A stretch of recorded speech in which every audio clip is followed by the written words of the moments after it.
All right. Hey, folks. So today's topic is looking at the best abdominal exercise.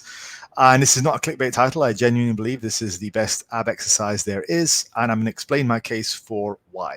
So hopefully you find this useful.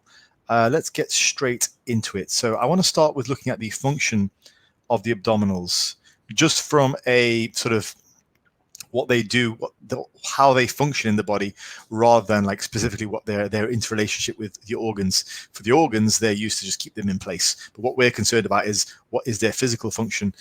And essentially what they do is they draw the rib cage down towards the hips. That's the idea. The sides also draw them down from the side. A very simplistic way of thinking about it is this. The abs, if they're contracted on their own, they'll draw the rib cage down towards the hips. If the erectors are contracted on their own, they'll do the reverse of that motion. And if the sides are combined, so the side of the abdominals and the side of the lower back, then you'll bend over sideways. It's kind of a simplistic way of looking at it, thinking about it. So drawing the rib cage down is what we typically refer to as rounding.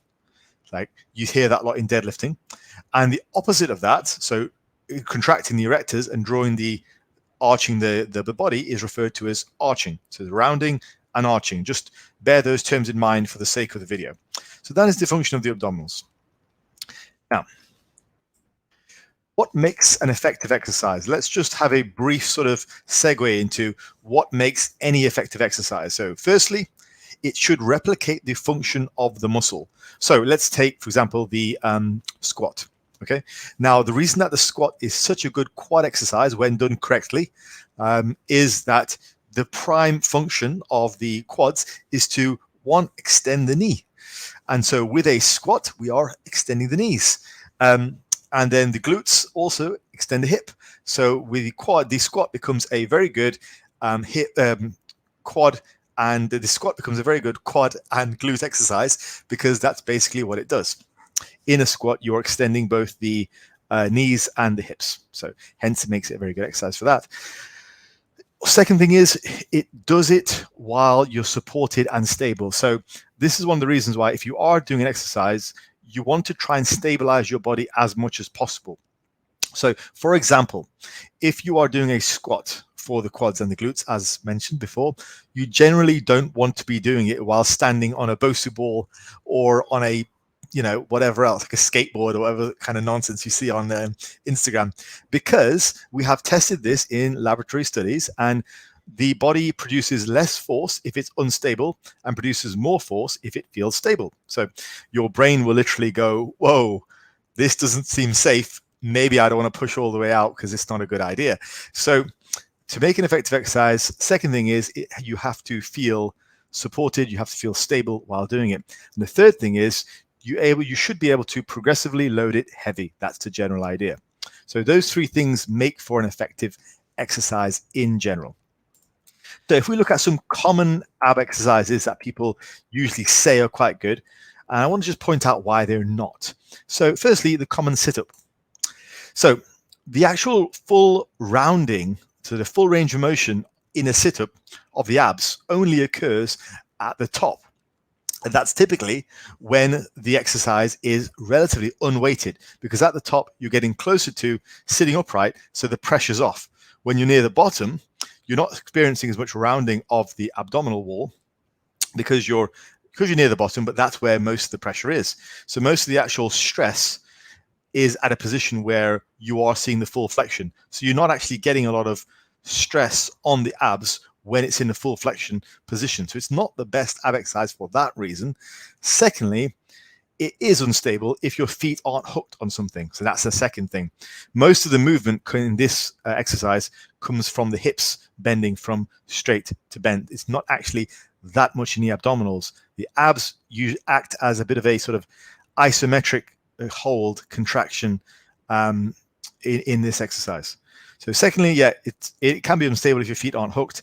And thirdly, it is possible to load, but that's only if your feet are hooked. But again, even if you load it, let's say you carry a barbell across your shoulders, near the top, where you are likely to be flexing the abs the most, that's where it becomes unweighted, because well, gravity goes down. So sit-ups aren't the best ab exercise for that reason. Like, they're all right, but most of the ab work you're getting is isometric. It's mostly a hip exercise. Next, we have the leg raises, commonly seen as another good ab exercise.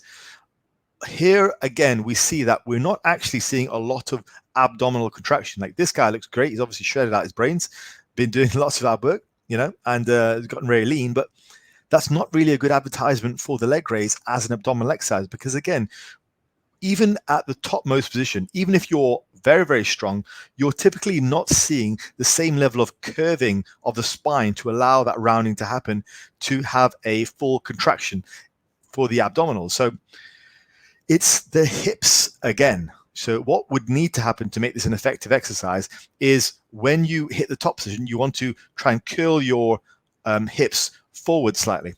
But typically you don't really see that. Most people are just really concerned about getting their legs up. Second thing is, it's not very stable. It's unstable and it's kind of wobbly. You've probably all seen that. If you're holding on to something, you tend to sort of shake around. It becomes very difficult to actually contract the abs and do the exercise properly. One way around that is to hold on to sort of a couple of pads and almost like sit into a machine. Some machines allow you to do that. But in general, the way this guy's performing them, it's quite unstable. And the third thing is, it's impossible to load. So while this is not a bad exercise if you're a relative beginner, like, there would be 0 point in me doing this, for example. A decent variation would be a sort of feet to touch, making your feet touch your hands at the top. And that would be a decent variation, which I think is popular in CrossFit circles. But even then, you're limited, because at a certain point, you're going to be able to do 10 to 20 of those quite easily. And then, well, where do you go from there? And it's still, you know, it's still unstable. So yeah, this has its limitations as well. So my best exercise ever for the abdominals is the cable crunch. The very simple cable crunch, demonstrated here by Greg Plitt, rest in peace. This completely replicates the function of the muscle. It provides the most loading in the contracted position. So as the cable comes down, it provides the most loading in that contracted position. Also, you can do it while supported. I mean, Greg's not here, but I will show you a demonstration of how to do it while supported in a moment. And you are able to basically load it infinitely, as much as you need to. So this is my favorite exercise of all time for the abs.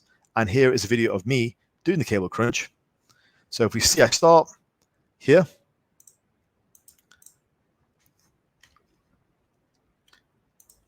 Here we go.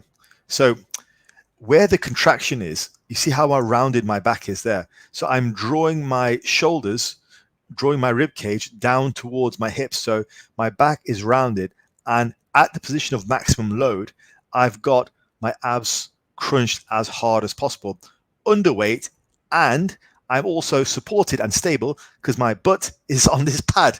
So I'm in a great position to actually just do the abdominal exercise because I'm fully supported. And then this next position here, that's the top position where my back is fully arched. So if you remember, the function of the abs is to go from that arch position of the back right down to a crunch position, doing it under load, do it while supported, and be able to progress it sort of infinitely. That is what makes the cable crunch such an effective exercise. So, slide. So, right, I am going to call it there, but hopefully you found that useful. That is why I feel the cable crunch is the best exercise. I think it's safe, it's effective, you can load it heavily, you are not exposed to unstable surfaces. So for me, it's the best exercise there is for the abdominals, and that's the one I regularly use. Hopefully you found that useful. I will speak to you guys next time. Take care.